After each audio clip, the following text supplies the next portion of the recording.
Shoot all the blue jays you want if you can't hit them. But remember, it's a sin to kill a mockingbird. This is a life free from destiny.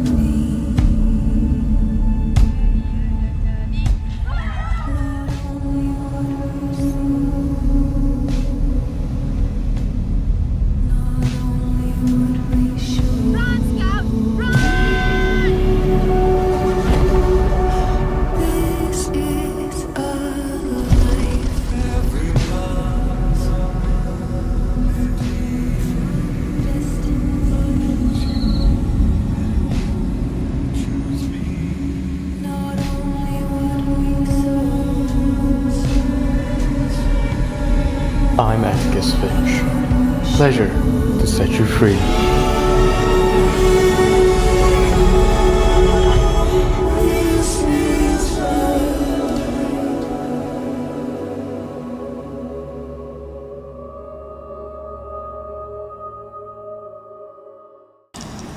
When he was nearly 13, my brother, Jack, got his arm badly broken at the elbow. He was seldom self-conscious about his injury. He couldn't have cared less, so long as he could pass and punt. Enough years had gone by to let us look back on the events leading to his accident. Jack said it started the summer Neil came to us, when Neil first gave us the idea of making Burrelli come out of the refuge of his home.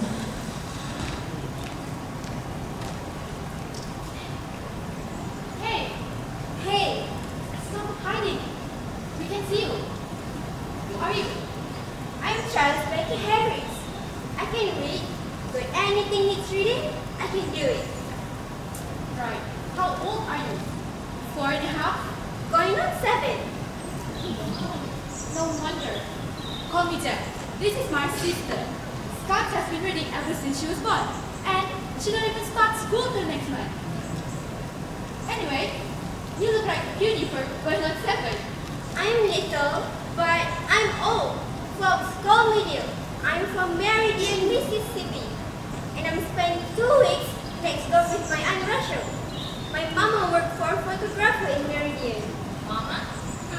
Our mama's dead, but we got a baby. Where's your daddy? I haven't got one. Is he dead? No? Then, if he's not dead, you've got one, haven't you? Hush, Scout.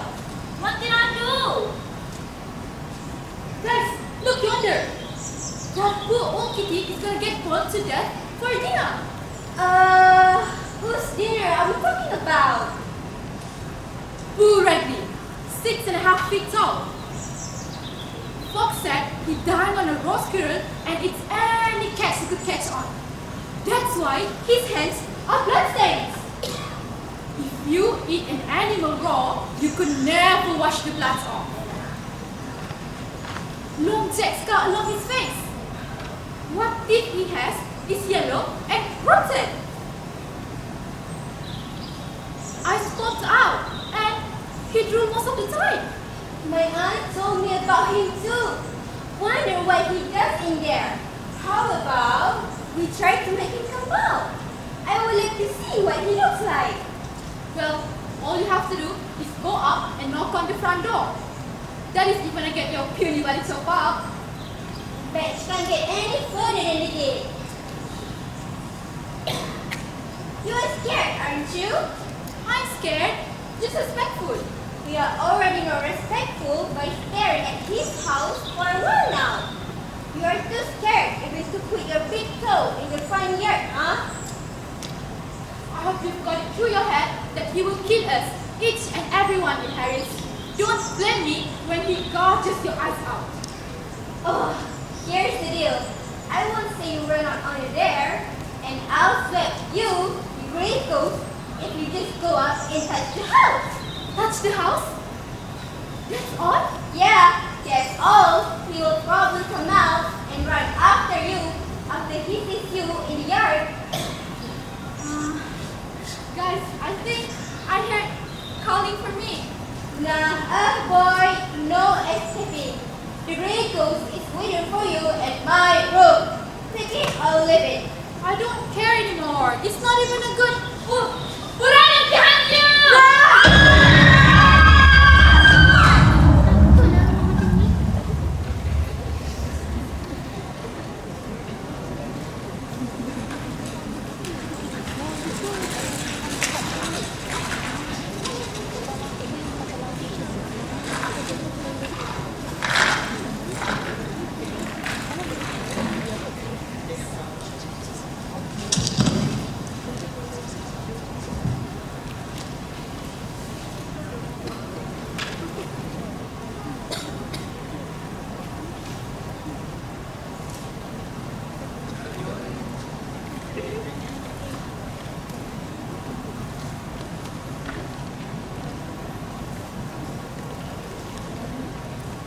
Guys, you think we can read? Oh, you've got to be kidding me, Jen. His eyes are colorless. He's most likely blind. How can he read when he can't even see? Poor fool who been locked up in his basement his entire life. His father is going to be responsible for this. Oh, you've seen him before, Scout? No, I just heard it from our neighbors. Oh, how can you believe in people's words when you have never seen it with your own eyes? And, how is his father responsible for him being locked up? Simple. Because of him, I can't see who. And my curiosity keeps rising every day. You know what, Bill? They say if you stay and rapidly swim on a spot for 10 seconds, you're in the pit. Funny, huh?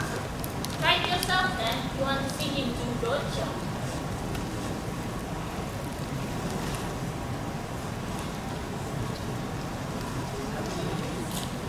What are you kids up to now? Good Lord, Mr. Finch. I nearly had a heart attack. Son? What is that? Nothing, sir. I don't want any of that. Show me. We were just trying to give something to Mr. Radley. What were you trying to give him? Just a handwritten letter. I said, let me see it.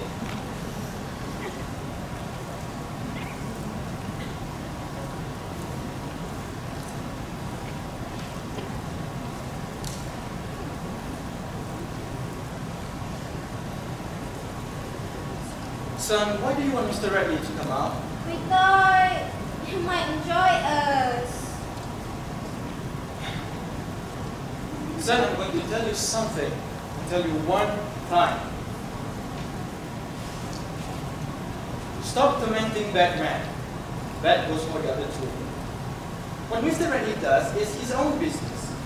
If he wants to come outside, good. If he wants to stay inside his own house, he has the right to stay inside. Furthermore,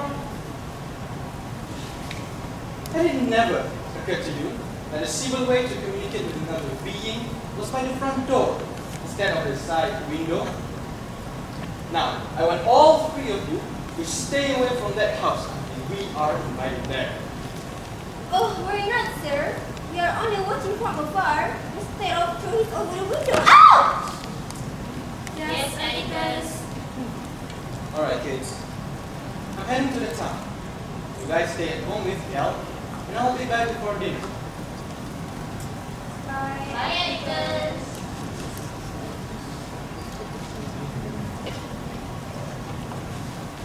Well, hello, Miss Molly. Your flower blew well, and I reckon you're in a good mood today. Well, good morning, kids. Why are you guys out so early? Is Atticus going to town like usual? As you can see, Miss Molly, guess what?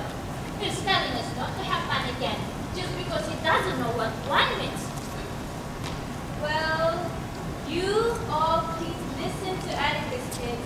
He tries very, very hard to protect you from all the dangerous things in this world. And about not knowing how to have fun, well, you might be right about one thing, but Atticus knows how to have fun in his own way. Oh, hello there. I didn't see you. Hi, Miss Maudie. I'm Bill, and I'll be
Good evening, Judge. Have a seat. Everyone, isn't it? Yes, indeed. How's Mr. Taylor? Yeah, it's fine. I think it's my apology for this to be delayed. But this is something that couldn't be delayed, and I decided to review on myself. You heard about Tom Robinson? Yes, ma'am. Grand jury will gather around to chat with you. I was thinking about appointing you to take this case. I realized you are very busy with your practice, and your children need a great deal of your time. Yes, ma'am. I'll take the case. I'll send you a call tomorrow when his theory come out. Well, I'll see you tomorrow at this. And thank you.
Jane, I'm scared.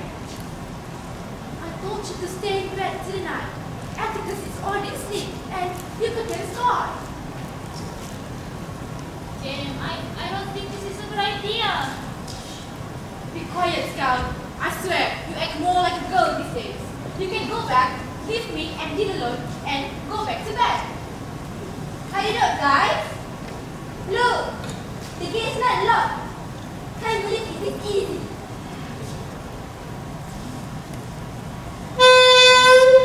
Guys, speed on it. Speed some more. Stop. That will do.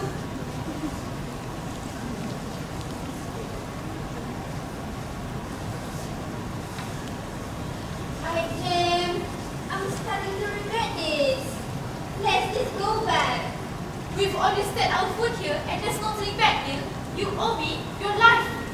Jeremy, Atticus, Finch? You really said that you're 7 years old? Correction. You're going on 7. In fact, no matter what happened, I had to see who read this at least once before I died. Don't you think so, Scout? Scout?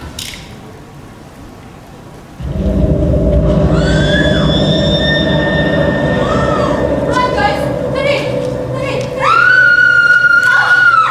Scout, run! I'm stuck! Hurry! You'll get us in no time. Just leave your friends here. Hurry!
After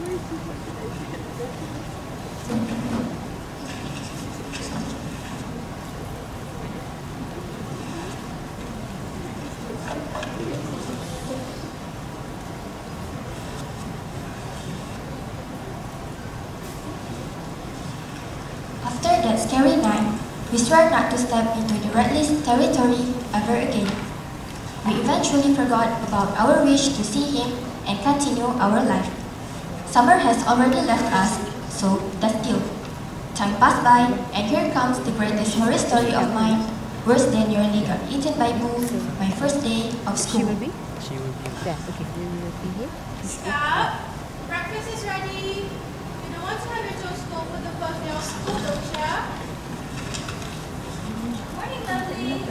Morning, Miss Molly. Morning, Cal. I came here to see Scout on her birthday at school. She must be so excited. So, what are we going to do this morning without the kids? I don't know, sir. And that's the truth. Spending my mornings without Scout. Totally new. Have some tea, Miss Molly. Scout, are you down in there? Hurry up, you'll be late. Scout? Scout, you look like a girl. Come on in here, Scout. Why do I need to wear this ugly piece of clothes? I couldn't even look at myself in the mirror. Because every girl in school wears this. Take it easy, dear. You'll get used to it very soon. I think you look good in this outfit. Don't you think so, Jen? Oh yes, prettier than ever. I'll definitely not laugh at her. I beg you, brother. Already late, gotta go. Wait for me. Bye, Atticus. Bye, Miss Molly. Bye, Cam. Be good in school.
She's crazy.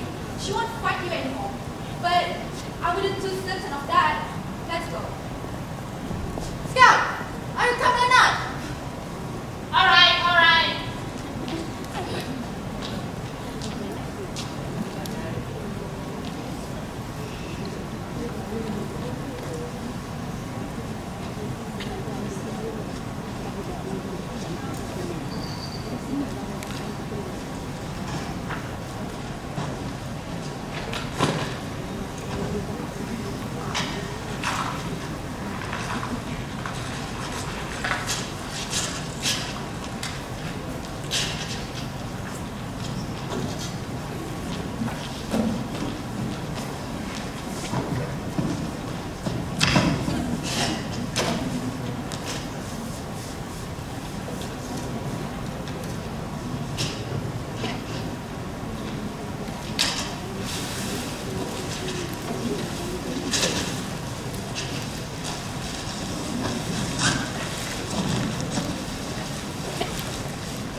like the dinner?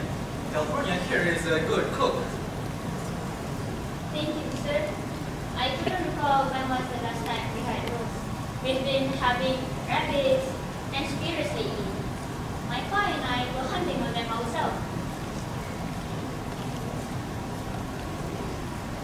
You've got your own gun? For how long? 4 years or so. Can I get the syrup, sir? Sure can, son. Cal, will you bring over the syrup dish and also the food there? Thank you. How long when you got your first gun like this? 13 or 14. Still remember the first time my dad gave me a gun. He told me to never point at anything inside the house.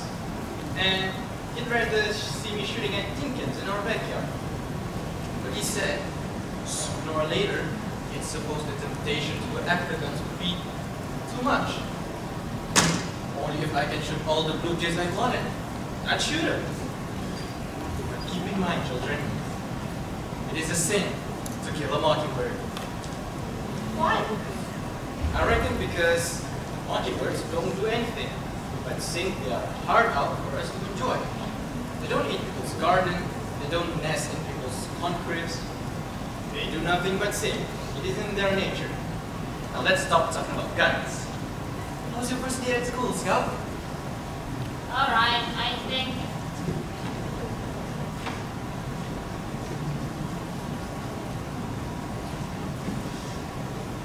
Thank you.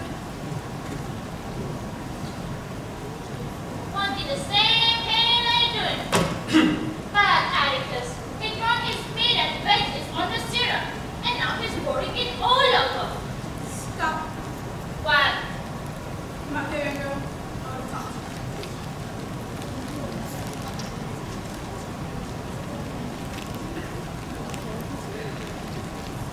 There are some foods who don't eat like us. And you are in no place to call them out at the table like that. Not even in your own house. That boy is your company. And even if he wants to eat out that tablecloth, you let him. You hear me? He and my company, Cal. He's nothing more than a Cunningham. Hush! Don't matter who they are. Anybody that sets foot in this house is your company.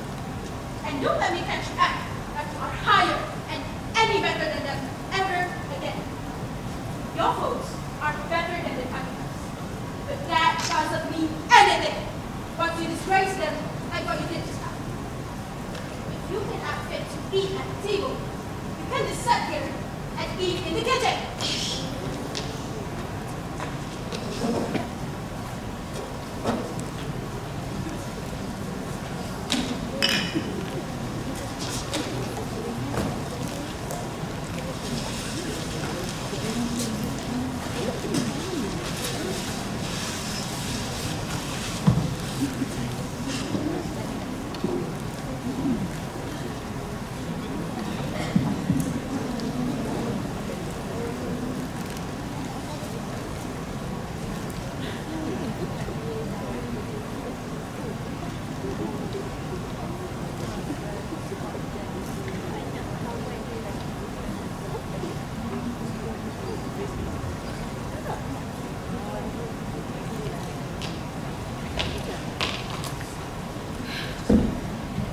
Scout, what is wrong with you? I'm not going back to school. Oh dear, it's only your first day. I don't care. Everything went wrong. My teacher got mad at me for being illiterate. Not just she scolded me, said my father doesn't need to do her job for teaching me to read at home. She even said, you taught me wrong. You know, Atticus, before lunchtime, she offered Cunningham some money when everyone knows they won't take anything from anybody. Anyone could talk to that. I told her she shaming me in front of the whole class, and she decided to do the same to me. She whipped my head with a ruler for nothing. Oh well, maybe she's nervous since this is her first day too. Teaching at school and being in a new environment with new people. Scout, look at me. I know you are upset with everything she says. But don't you think you should give her a chance? You see, everyone has their own first time. So how about you try to lower your ego and get along with other folks? Because I know my daughter is a very bright kid. So you should help your teacher and follow her lead, okay? You see, Scout, you will never understand something until you consider things from their point of view. Until you climb inside their skin and walk around in it. What you consider as right does not mean it is the same for others. Atticus, the gem and I make you worry. As a father, I always wanted the best for both of my kids. After all, you and Jem are everything I have in this world. I'm sorry, Atticus. And please know that I've never once had it to or been minded. Oh dear, you melt the old man's heart. You see, every day I thank the universe for giving you in my life.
Scout. I don't see those people. They are our friends. It is what everybody at school says. From now on, it'll be everybody less one. Well, if you don't want me to grow up talking that way, why do you send me to school?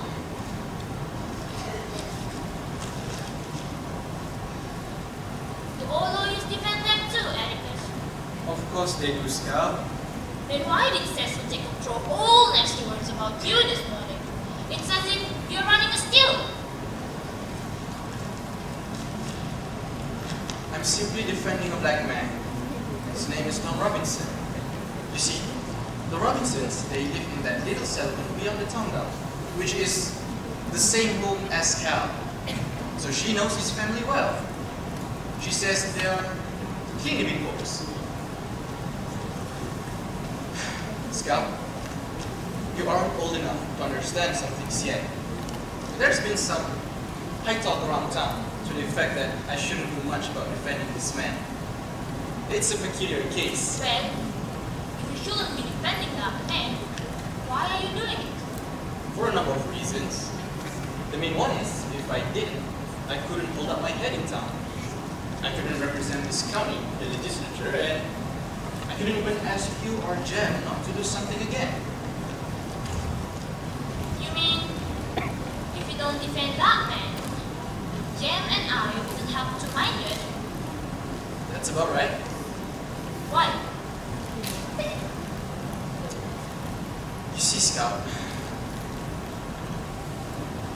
simply by the nature of the work, every lawyer gets at least one case in his lifetime that affects him personally. This one's mine, I guess. But do one thing for me, if you will. No matter what happened, you just keep your head high and keep those fists down. No matter what anybody says to you, don't you let them get your goat. Try fighting with your head for a change. It's a good one, even if it does resist learning. Are we going to win the test? Unfortunately, no, sweetheart. Then why? Well, simply because we were linked 100 years before we started is no reason for us not to try to win. One day, Scout, you are old enough, you will look back to my words and get what I mean.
Now, Mr. Ewell, will you tell us in your own words what happened on the August 21st? Late at night, I was coming from the woods with a lot of killings, and I heard Mayla screaming as I got to the fence. So I dropped my kindling and ran as fast as I could. But I ran to the fence. But when I got loose, I ran up to the window and I see him smile, Mayla. And then, what did you do after you saw the defendant? I ran around the house trying to get in. But he then ran through the front door just ahead of me. But I seen who he was, alright? I seen him! Okay, thank you, Mr. Ewell.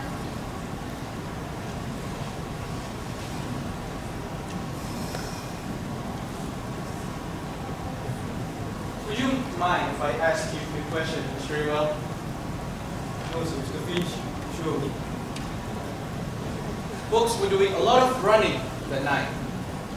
Let's see now. You say that you ran into the house.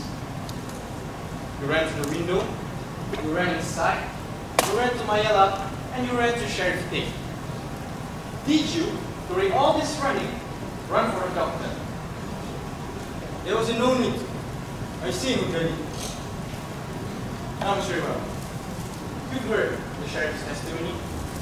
Do you agree with his description of Mayela's injuries? I agree with everything Mr. Tate said. Her right eye was black. She was fighting good enough. Mr. Rewell, can you read and write? Yes, Mr. Finch.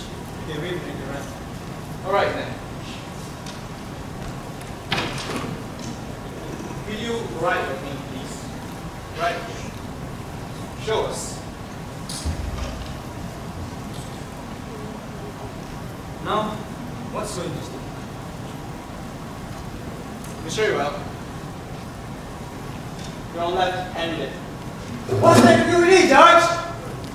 I'm a God-fearing man. This is Finch. He's trying to take advantage of me. We've got to watch the lawyers and Etiquette Finch. Quiet, sir. Now, the witness may take his statement.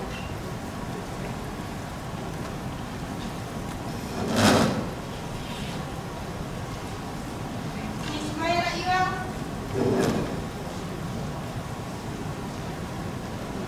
please sit down. Suppose you tell us just what happened, huh? Well, sir, I was sitting on the porch when he came along. There was this old ship rope in the yard. And so I said, "Come in here, boy. Pass up the ship rope and I'll give you a nickel." So he get into the yard and I get into the house to get him the nickel. Before I knew it, he was already on me. I fought and hollered, but he got me around the neck and hit me again and again. Before I knew it, Papa was already in the room, standing over me, hollering, "Who done it? Who done it?" Thank you, Miss Maya.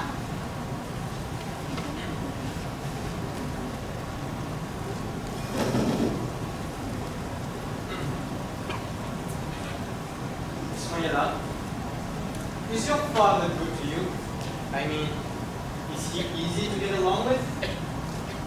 He's tolerable. Except when he's drinking. When he's right. Has he ever beaten you? Papa has never touched a hand on my head in my life. Miss Mayela, you say that you asked Tom to come in and shop, what was it again? Shipro. Was that the first time that you asked him to come inside the fence? Yes. Did you ever ask him to come inside the fence before? I might have. But can you remember any other occasion? No.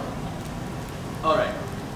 You say that he shook me, he beat me, and he took advantage of me. Is that right?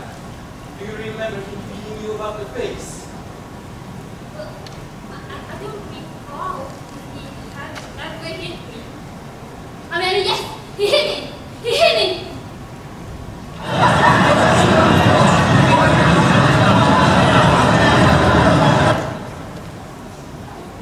Now, Miss Mayela, will you identify the man who beat you? Most certainly will. Sitting right yonder. Tom, will you stand up, please? Let Miss Mayela take a good, long look at you.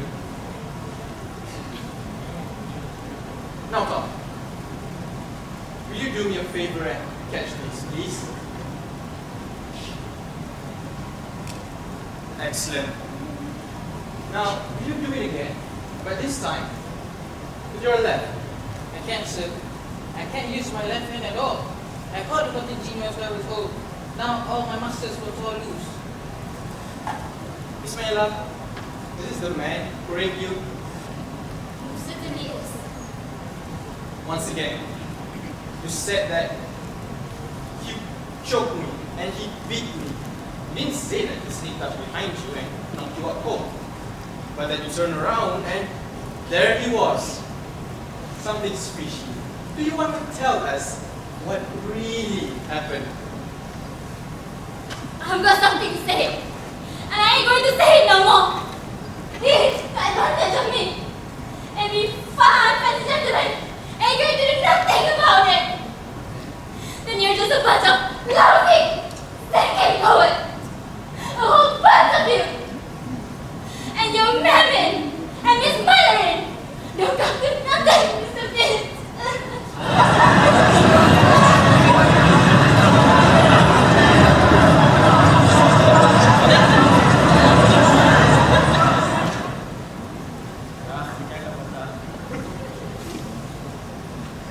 Because the witness will take question. Mr. Gilmer. Tom Robinson.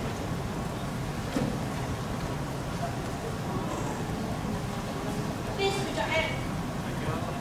In the name of God, Tom Robinson, do you solemnly swear to tell the truth, the whole truth, and nothing but the truth? I do. Sit down.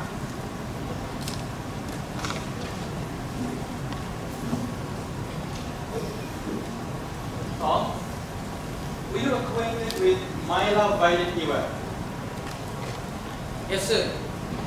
I had to pass a place going to and from the every day. Is there any other way to go? No, sir. None as I know. And did she ever speak to you? Yes, sir. I think I want to go back. One day, she asked me to come inside the house, past the chief of her. She gave me the hatchet and I broke it up.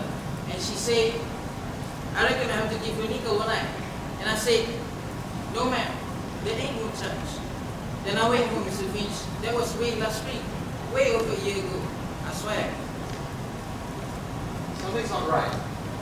Tom, will you tell me what happened to you on August 21st last year?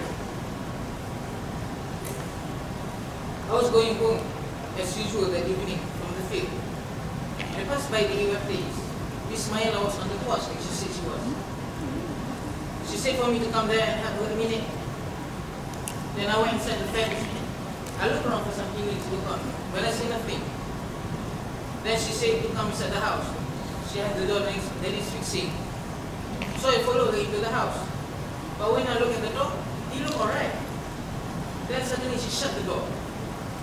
All the time I was wondering to myself, why is the place so quiet? Then it came to me that there's no children on the place. I said to her, I best be going. I couldn't do nothing for her.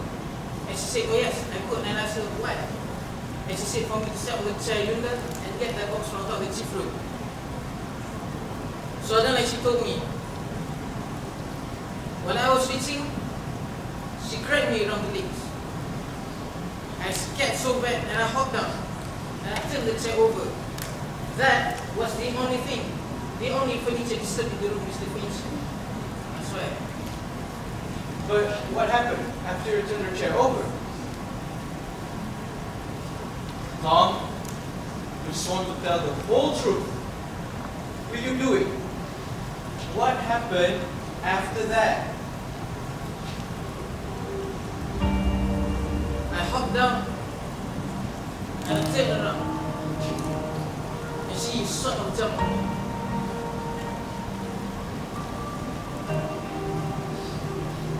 She hugged me around the waist. She reached out and kissed me on the face. And she said she had never kissed a grown man before and she might as well kiss me. And she asked me to kiss her back and I said, Miss Myla, let me out of here. And when I was trying to run, Mr. Ewell cast her from the window and said, he's going to kill her. What happened after that? I ran so fast, I don't know what happened. Tom, did you rape my Maya Ewell? You Joseph. harm her. Anyway, No, sir. I will never do that. You know it. thank you.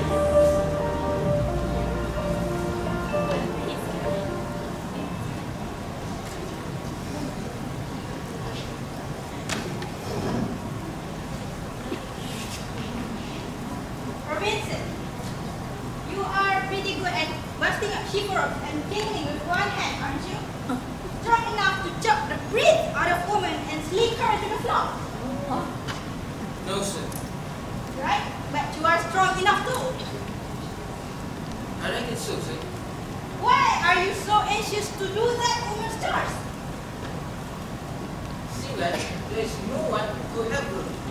With Mr. Ewell and his 7 children on the plate, you are doing all this shopping and works out of sheer goodness, boys. You are a mighty good fellow, it seems. Doing all that for not one penny. You know what? I felt sorry for her. You felt sorry for her. You felt sorry for her.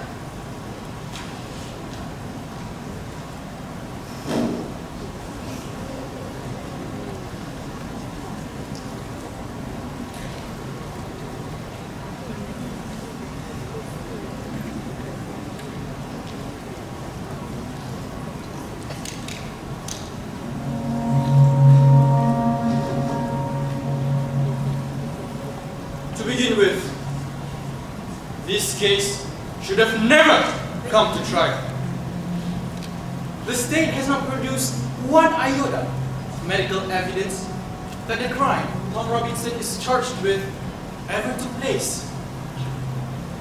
We've relied instead upon the testimony of 2 witnesses who's not only been called into serious questions on cross-examinations, but have been contradicted by the defendant. Gentlemen, there is circumstantial evidence that Maya Ewell was beaten savagely by someone who led almost exclusively with his left. And now, Tom Robinson sits before you, gentlemen, having taken the oath with the only good hand he possesses, his right. I have nothing but pity in my heart for the chief witness of the state. But my pity does not extend so far as to her putting a man's life at stake. What she has done is an effort to get rid of her own guilt. That's right, gentlemen. I say guilt, because it was guilt that motivated her. She's committed no crime. She has merely broken a rigid and time-honored code of our society. A code so severe that whoever breaks it is hounded from our midst as unfit to live. And so because of that, she has to get rid of the evidence. But what was the evidence of her offense?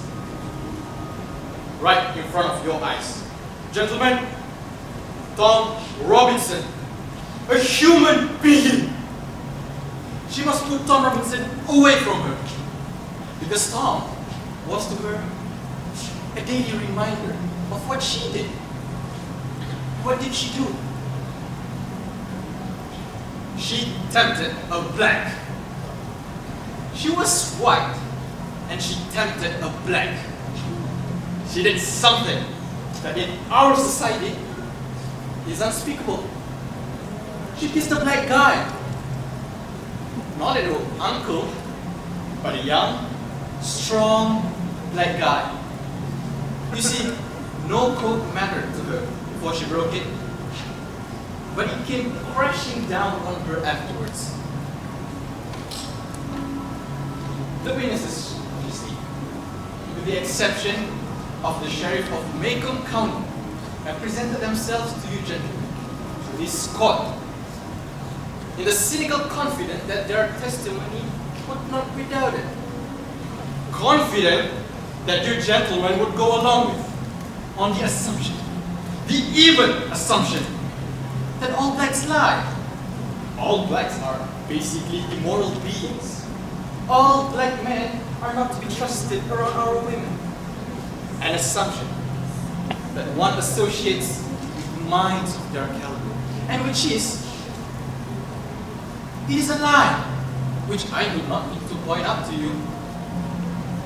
And so, a young, respectable black guy who has had the unmitigated temerity to feel sorry for a white woman has had to put his own words against two white people's.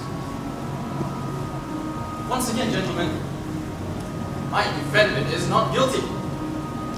But somebody in this courtroom is. Gentlemen, in this country, our courts are the great levelers. In this court, all men are created equal. Now, I'm no idealist. To believe firmly in the integrity of our jury and our court system, that is just no ideal. Because that is, gentlemen, a living, working reality. Now, I am confident that you juries will review the evidence you have heard without passion. Also, come to a decision and restore this man to his family. In the name of God. In the name of God.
take us had a chance, Miss Modi. I thought we were gonna win with all the evidence. When it comes to the plan, even the strongest bit of evidence could not convince the jury to be by the side. On that day, the moment Bob will open his mouth, Tom Robinson had already lost the case.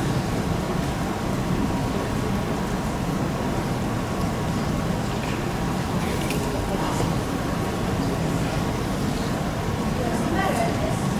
Everyone,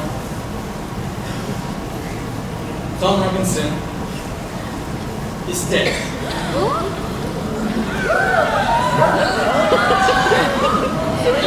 So what happened was, they were taking him to Evansville for safekeeping. Somehow, Tom managed to break loose and ran. So the deputy, he called out to his name, asking him to stop. But Tom didn't stop. So the deputy had no choice to pull out his gun and shot him. Oh my god. He was trying to wound him, but somehow he missed his aim, which killed Tom Robinson. The last time I told him was not to lose heart, but we'd ask for an appeal. We had such a good chance. We had more than a good chance.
Well, hello there, gentlemen.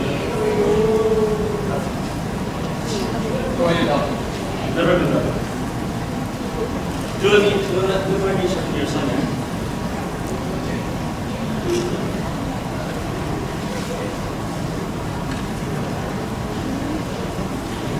Got some bad news. As far as I can tell, someone tried to bring his arm. Is my son going to be okay, Doc? The injuries might be severe, but as for now, give me a minute. I'll be right back.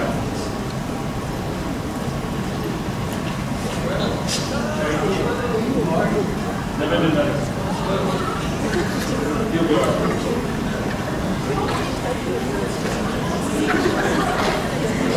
What is it, Hank? All fields lying on the ground. Trees up there. The bullet stuck up under his face. He's dead. He's dead? Bob Hewell is dead. Are you sure? I'm sure. He's not gonna bother his children. Still, do you think you can tell us what happened? I don't know. All of a sudden, somebody gripped me, knocked me down on the ground. Jim caught me then, and then the avalanche, I reckon. He gripped him, and Jim hollered. Then someone gripped me. The avalanche is. Somebody gripped him, and I heard someone panting and coughing. Someone carried Jim. Who was it? It is. Don't tell me, Stan.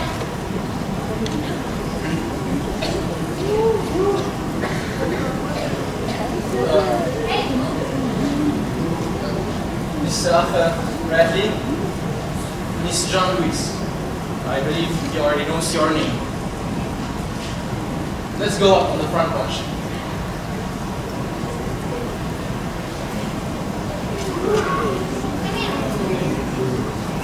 You can catch him, Stan. He's asleep. You couldn't if he was awake. He was awake. Go ahead. Come on. Sleep.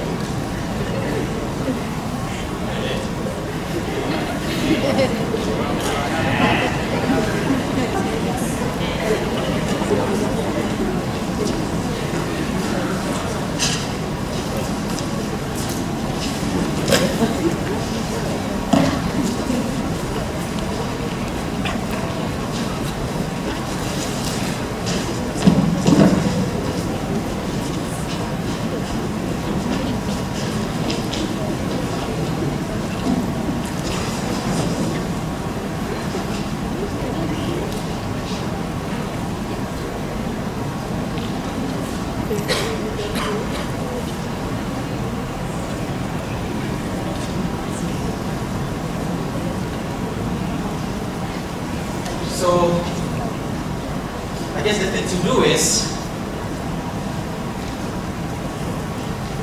Oh God, I must be losing my memory. I can't even remember what the gem is.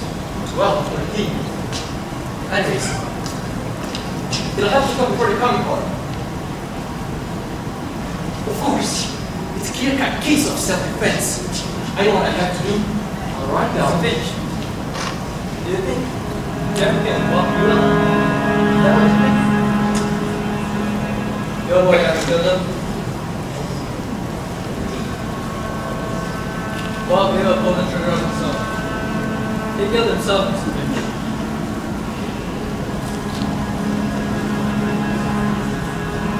There's a black bed there for no reason, and now the man responsible for it is dead. Let the dead bury the dead, Mr. Finch.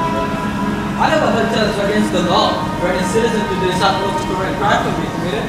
It's exactly what he did.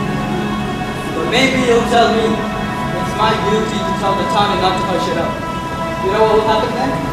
All the ladies in makeup who couldn't have wanted to knocking on his door for the angel food things. To my way of thinking, Switch, taking the one man, then you, this town of big service, dragging him by his shallow waist, to the limelight, to me, that's a sin. It's a sin that I'm not about to have it on my head. I may not be much Mr. Finch, but I still am Sheriff of the state of Pagoh. So once again, Bob will pull the trigger on himself.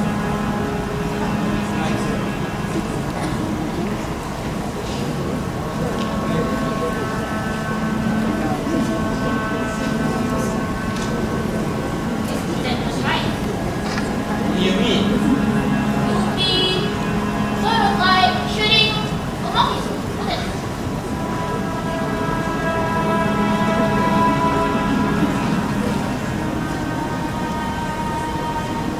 Thank you. Thank you, Arthur, for my children.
My dear Scout, most people are when you finally see them.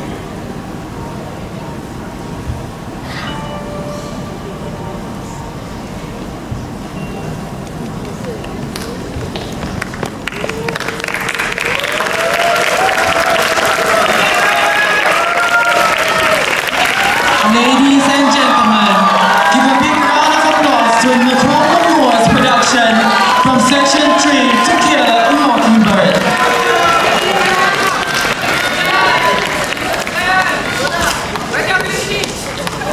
A white attorney defends a black man in a racially prejudiced society while also